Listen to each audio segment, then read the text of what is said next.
Hello, witches and wizards. Mrs. Gold here, and my daughter Caroline is behind the camera. She might make a cameo in a little bit. We are on Harry Potter, Book 7. It is called what, Caroline? Harry Potter and the Potter and the Deathly Hallows. This is the very last book. Caroline and I have already read all the 6 books before this, but I decided I should start recording for my students. So I got some Harry Potter gear on, and we're going from the beginning. So today we're going to do the intro and chapter 1. We have the Harry Potter beanie right there. Alrighty. Harry Potter and the Deathly Hallows by J.K. Rowling. The dedication of this book is split 7 ways. To Neil, to Jessica, to David, to Kenzie, to Di, to Anne, and to you, if you have stuck with Harry until the very end. Yay, this book's for us. This book has 36 chapters. It's very long, 753 pages. This is by Aeschylus. I don't even know who that is. The Libation Bearers. And this is the intro page. Oh, the torment bred in the race, the grinding scream of death, and the stroke that hits the vein, the hemorrhage none can staunch, the grief, the curse no man can bear. But there is a cure in the house, and not outside it, no, not from others, but from them, their bloody strife. We sing to you, dark gods beneath the earth. Now hear, you blissful powers underground, answer the call, send help. Bless the children, give them triumph now. And then William Penn, More Fruits of Solitude. Death, this is foreshadowing, is but crossing the world as friends do the seas. They live in another still, for they must needs be present, that love and live in which is omnipresent. Let me read that again because I messed it up. For they must needs be present, that love and live in that which is omnipresent. In this divine glass they see face to face, and their converse is free as well as pure. This is the comfort of friends, that though they may be said to die, yet their friendship and society are, in the best sense, ever present because immortal. Harry Potter and the Deathly Hallows, Chapter 1, Page 1. The Dark Lord Ascending. I should show the pictures. Should I show the pictures? You mean you show me the pictures? Yeah. Right there. There you go. The 2 men appeared out of nowhere, a few yards apart in the narrow, moonlit lane. For a second they stood quite still, wands directed at each other's chests. Then, recognizing each other, they stowed their wands beneath their cloaks and started walking briskly in the same direction. News? Asked the taller of the 2. The best, replied Severus Snape. Dun, dun, dun. Dun, dun, dun. Dun, dun, dun. Severus Snape ended the last book as a really bad guy. Yeah, he may because he killed. Wait, we can't give spoilers. He killed a really important person. If you're listening to this book, you probably already read number 6. He killed Dumbledore. In the last book. He went Avada Kedavra. Oh, he's evil. No, you're supposed to die. Do it again. Avada Kedavra. Oh no, I did it wrong. I did the wrong movement. 3, 2, 1. Avada Kedavra. Did you know that Harry has a lightning bolt on his face because that is the movement to Avada Kedavra? Ooh, no, I didn't. Caroline's gonna give us all kinds of little side notes because she is a Harry Potter fan. Major. No. We'll show them another time. We got many chapters to go. Wait. She'll show you some things in her room in a minute. I have so many. We're trying to read the book here, Caroline. I have Hermione dolls. Okay, I have the mirror. I have Hedwig. We'll show them in next chapter. Okay. The best, replied Severus Snape. The lane was bordered on the left by wild, low-growing brambles, on the right by a high, neatly manicured hedge. The men's long cloaks flapped around their ankles as they marched. Thought I might be late, said Yaxley, his blunt features sliding in and out of sight as the branches of overhanging trees broke the moonlight. It was a little trickier than I expected, but I hope he will be satisfied. You sound confident that your reception will be good." Snape nodded, but did not elaborate. They turned right into a wide driveway that led off the lane. The high hedge curved with them, running off into the distance beyond the pair of impressive wrought iron gates barring the men's way. Neither of them broke step. In silence, both raised their left arms in a kind of salute and passed straight through, as though the dark metal were smoke. The yew hedges muffled the sound of the men's footsteps. There was a rustle somewhere to their right. Whoever's listening to this book, all they can hear is that balloon right now. So you're going to have to stop the balloon. Okay, Mom, go ahead. Let it go. No, okay, I was going to tie it, but it's okay. It's going to be like Lupin's moon. But you got to stop because that's all they can hear, okay, Caroline. Fine. And the point of this is so that we're recording it. Should we start? No, you cannot play with that while I'm reading. I'm not playing with it. Put it away. You're ruining the recording right now. People are bored. They're wondering what the heck is going on. Do not play with that balloon. You need to be quiet. You want to read? No. Okay. You're going to be quiet and listen. The yew hedges muffled the sound of the men's footsteps. There was a rustle somewhere to their right. Yaxley drew his wand again, pointing it over his companion's head, but the source of the noise proved to be nothing more than a pure white peacock, strutting majestically along the top of the hedge. "He always did himself well, Lucius. Peacocks." Yaxley thrust his wand back under his cloak with a snort. A handsome manor house grew out of the darkness at the end of the straight drive, lights glinting in the diamond-paned downstairs windows. Somewhere in the dark garden beyond the hedge, a fountain was playing. Gravel crackled beneath their feet as Snape and Yaxley sped toward the front door, which swung inward at their approach, though nobody had visibly opened it. The hallway was large, dimly lit, and sumptuously decorated with a magnificent carpet covering most of the stone floor. The eyes of the pale-faced portraits on the walls followed Snape and Yaxley as they strode past. The two men halted at a heavy wooden door leading into the next room, hesitated for a space of a heartbeat. Then Snape turned the bronze handle. The drawing room was full of silent people, sitting at a long and ornate table. The room's usual furniture had been pushed carelessly up against the walls. Illumination came from a roaring fire beneath a handsome marble mantelpiece, surmounted by a gilded mirror. Snape and Yaxley lingered for a moment on the threshold. As their eyes grew accustomed to the lack of light, they were drawn upward to the strangest feature of the scene, an apparently unconscious human figure hanging upside down over the table, revolving slowly as if suspended by an invisible rope, and reflected in the mirror and in the bare, polished surface of the table below. None of the people seated underneath that singular sight was looking at it, except for a pale young man sitting almost directly below it. He seemed unable to prevent himself from glancing upward every minute or so. Ooh, I had another thing. "Yaxley, Snape," said a high, clear voice from the head of the table. "You are very nearly late." The speaker was seated directly in front of the fireplace, so that it was difficult at first for the new arrivals to make out more than his silhouette. As they drew nearer, however, his face shone through the gloom, hairless, snake-like, with slits for nostrils and gleaming red eyes, whose pupils were vertical. He was so pale that he seemed to emit a pearly glow.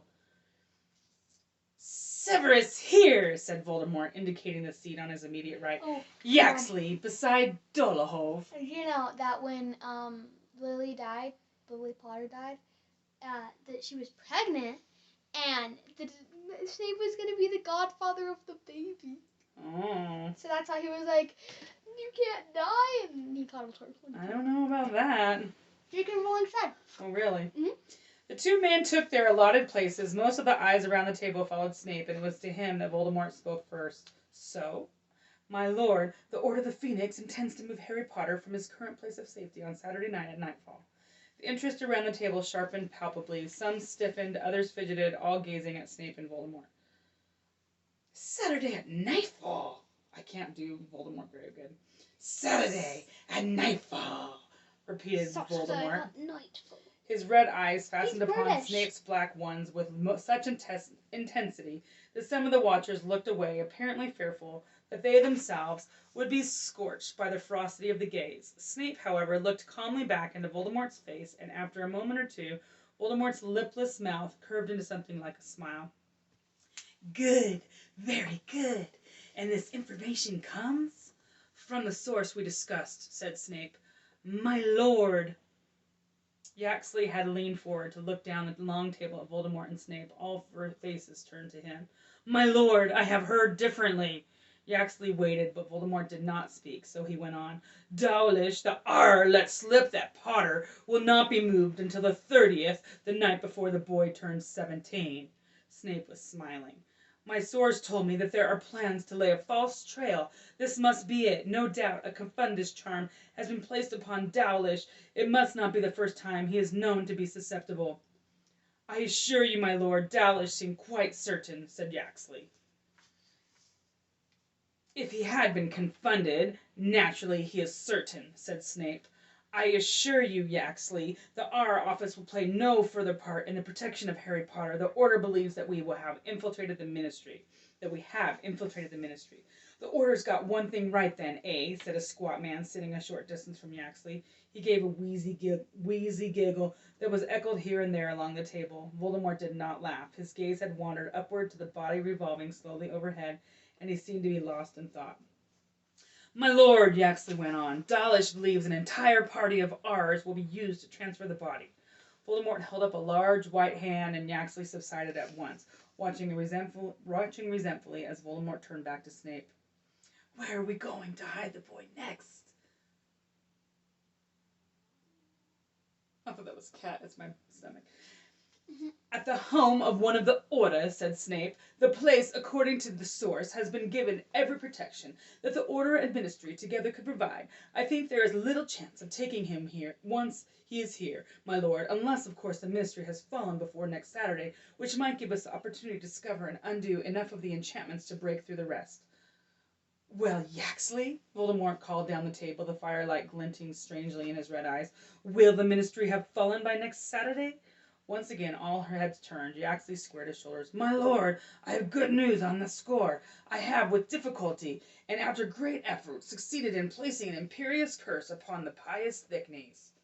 Many of the sitting around Yaxley looked impressed. His neighbor, Dolohov, a man with a long, twisted face, clapped him on the back. It is a start, said Voldemort, but Thickneys is only one man. Scrimgeour must be surrounded by our people before I act. One failed attempt on the minister's life will set me back a long way. Yes, my lord, that is true, but you know, as a head of Department of Magical Law Enforcement, Thickneys has regular contact not only with the minister himself, but also with the heads of all the other ministry departments. I think, be easy now that we have such a high-ranking official under our control to subjugate the others, and then they can all work together to bring Scrimgeour down.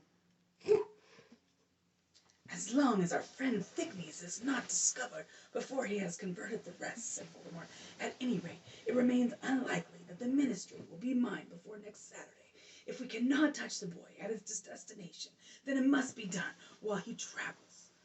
We are an advantage there, my lord, said Yaxley, who seemed determined to receive some portion of approval. We now have several people planted within the Department of Magical Transport. If Potter apparates or uses the Floo network, we shall know immediately.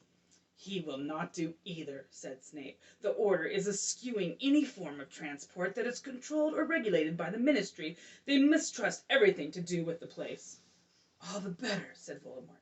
He will have to move in the open, easier to take by far. Again, Voldemort looked up at the slowly revolving body as he went on. I shall attend to the boy in person. There have been too many mistakes where Harry Potter is concerned. Some of them have been my own. That Potter lives is due more to my errors than to his triumphs. The company around the table watched Voldemort apprehensively, each of them, by his or her expression, afraid that they might be blamed for Harry Potter's continued existence. Voldemort, however, seemed to be speaking more to himself than to any of them, still addressing the unconscious body above him. I have been careless, and so have been thwarted by luck and chance, those wreckers of all but the best laid plans. But I know better now. I understand those things that I did not understand before. I must be the one to kill Harry Potter, and I shall be. Harry Potter. At these words, seemingly in response to them, a sudden wail sounded, a terrible drawn-out cry of misery and pain. Many of those at the table looked downward startled, for the sound had seemed to issue from below their feet. Wormtail, said Voldemort with no change in his quiet, thoughtful tone, and without removing his eyes from revolving body above. Have I not spoken to you about keeping our prisoner quiet? Yes, my lord, gasped a small man halfway down the table who had been sitting so low in his chair that it had appeared at first glance to be unoccupied. Now he scrambled from his seat and scurried from the room, leaving nothing behind him but a curious gleam of silver. As I was saying, continued Voldemort, looking again at the tense faces of his followers. You speak British. I understand better now. I can't do a British accent. He's an American when I read it. You can't do a British accent like me. No, you want to read it with your British accent? Because your British accent is so amazing. I understand better now. I shall need, for instance, to borrow a wand from one of you before I go to kill Potter. The faces around him displayed nothing but shock. He might have announced that he wanted to borrow one of their arms. No volunteers, said Voldemort. Let's see. Lucius, I see no reason for you to have a wand anymore. Lucius Malfoy looked up. His skin appeared yellowish and waxy in the firelight, and his eyes were sunken and shadowed. When he spoke, his voice was hoarse. My lord. Your wand, Lucius. I require your wand.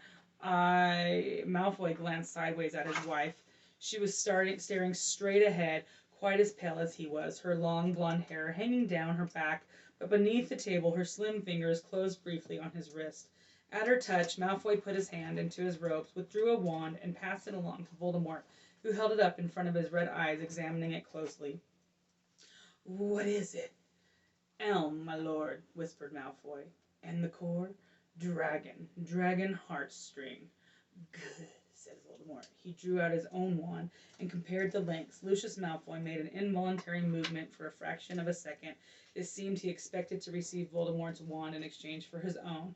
The gesture was not missed by Voldemort, whose eyes widened maliciously. Give you my wand, Lucius. My wand. Some of the throng sniggered. I have given you your liberty, Lucius. Is that not enough for you? But I have noticed... Alexa, turn off the music. But I have noticed that you and your family seem less than happy of late. What is it about my presence in your home that displeases you, Lucius? Nothing, my lord. Such lies, Lucius. The soft voice seemed to hiss on, even after the cruel mouth had stopped moving. One or two of the wizards barely repressed a shudder as the hissing grew louder. Something heavy could be heard sliding across the floor beneath the table. The huge snake emerged to climb slowly up Voldemort's chair. It rose seemingly endlessly and came to rest across Voldemort's shoulders, its neck the thickness of a man's thigh, its eyes with their vertical slits for pupils, unblinking. Voldemort stroked that creature absently with long, thin fingers, still looking at Lucius Malfoy. Why do the Malfoys look so unhappy with their lot? Is my return, my rise to power, not the very thing I professed to desire for so many years? Of course, my lord, said Lucius Malfoy. His hand shook as he wiped sweat from his upper lip. We did desire it. We do. To Malfoy's left, his wife made an odd, stiff nod, her eyes averted from Voldemort and the snake. To his right, his son Draco, who had been gazing up at the inert body overhead, glanced quickly at Voldemort and away again, terrified to make eye contact. My lord, said a dark woman halfway down the table, her voice constricted with emotion, it is an honor to have you here in our family's house. There can be no higher pleasure. She sat beside her sister, as unlike her in looks, with her dark hair and heavily lidded eyes, as she was in bearing and demeanor. Where Narcissa sat rigid and passive, Bellatrix leaned toward Voldemort, for mere words could not demonstrate her longing for closeness. No higher pleasure, repeated Voldemort, his head tilted a little to one side as he considered Bellatrix. That means a great deal, Bellatrix, from you. Her face flooded with color, her eyes welled with tears of delight. My lord knows I speak nothing but the truth. No higher pleasure, even compared with the happy event that I hear has taken place in your family this week. She stared at him, her lips parted, evidently confused. I don't know what you mean, my lord. I'm talking about your niece, Bellatrix, and yours, Lucius, and Narcissa. She has just married the werewolf, Remus Lupin. You must be so proud. There was an eruption of jeering laughter from around the table. Wait, who'd Lupin marry? Wait, who did Lupin marry? Who do you think? It's their niece. Many leaned forward to exchange gleeful looks. A few thumped the table with their fists. The great snake, disliking the disturbance, opened its mouth wide and hissed angrily, but the Death Eaters did not hear it. So jubilant were they at Bellatrix and the Malfoys' humiliation. Bellatrix's face, so recently flushed with happiness, had turned an ugly, blotchy red. "She is no niece of ours, my lord," she cried over the outpouring of mirth. "We, Narcissa and I, have never set eyes on our sister since she married that mudblood. This brat has nothing to do with either of us, nor any beast she marries." "What you say, Draco?" asked Voldemort, and though his voice was quiet, it carried clearly through the catcalls and cheers. "Will you babysit the cubs?" The hilarity mounted. Draco Malfoy looked in terror at his father, who was staring down into his own lap, then caught his mother's eye. She shook her head almost imperceptibly, then resumed her own deadpan stare at the opposite wall. "Enough," said Voldemort, stroking the angry snake. "Enough!" And the laughter died at once. "Many of our eldest family trees became a little diseased over time," he said. "Many of our eldest family trees became a little diseased over time," he said, as Bellatrix gazed at him, breathless and imploring. "You must prune yours, must you not, to keep it healthy? Cut away those parts that threaten the health of the rest." "Yes, my lord," whispered Bellatrix, and her eyes swam with tears and gratitude again. "At the first chance—" "You shall have it," said Voldemort, "and in your family, so in the world. We shall cut away the canker that infects us until only those of true blood remain." Voldemort raised Lucius Malfoy's wand, pointed it directly at the slowly revolving figure suspended over the table, and gave it a tiny flick. The figure came to life with a groan and began to struggle against invisible bonds. "Do you recognize our guests, Severus?" asked Voldemort. Snape raised his eyes to the upside-down face. All the Death Eaters were looking up at the captive now, as though they had been given permission to show curiosity. As she revolved to face the firelight, the woman said in a crackled and terrified voice, "Severus, help me!" "Ah, yes," said Snape, as the prisoner turned slowly away again. "And you, Draco?" asked Voldemort, stroking the snake's snout with his wand-free hand. Draco shook his head jerkily. Now that the woman had woken, he seemed unable to look at her any more. "But you would not have taken her classes," said Voldemort. "For those of you who do know, we are joined here tonight by Charity Burbage, who until recently taught at Hogwarts School of Witchcraft and Wizardry." There were small noises of comprehension around the table. A broad, hunched woman with pointed teeth cackled. "Yes, Professor Burbage taught the children of witches and wizards all about muggles, how they are not so different from us." One of the Death Eaters spat on the floor. Charity Burbage revolved to face Snape again. "Severus, please, please!" "Silence," said Voldemort with another twitch of Malfoy's wand, and Charity fell silent as if gagged. Not content with corrupting and polluting the minds of wizarding children, last week Professor Burbage wrote an impassioned defense of mudbloods in the Daily Prophet. Wizards, she says, must accept these thieves of their knowledge and magic. The dwindling of purebloods is, says Professor Burbage, a most desirable circumstance. She would have us all mate with muggles, or no doubt werewolves. Nobody laughed this time. There was no mistaking the anger and contempt in Voldemort's voice. For the third time, Charity Burbage revolved to face Snape. Tears were pouring from her eyes into her hair. Snape looked back at her, quite impassive, as she turned slowly away from him again. Avada Kedavra! The flash of green light illuminated every corner of the room. Charity fell with a resounding crash onto the table below, which trembled and creaked. Several of the Death Eaters leapt back in their chairs. Draco fell out of his onto the floor. "Dinner, Nagini," said Voldemort softly, and the great snake swayed and slithered from his shoulders onto the polished wood. The boy who had no choice. Chapter 1. You can turn it off.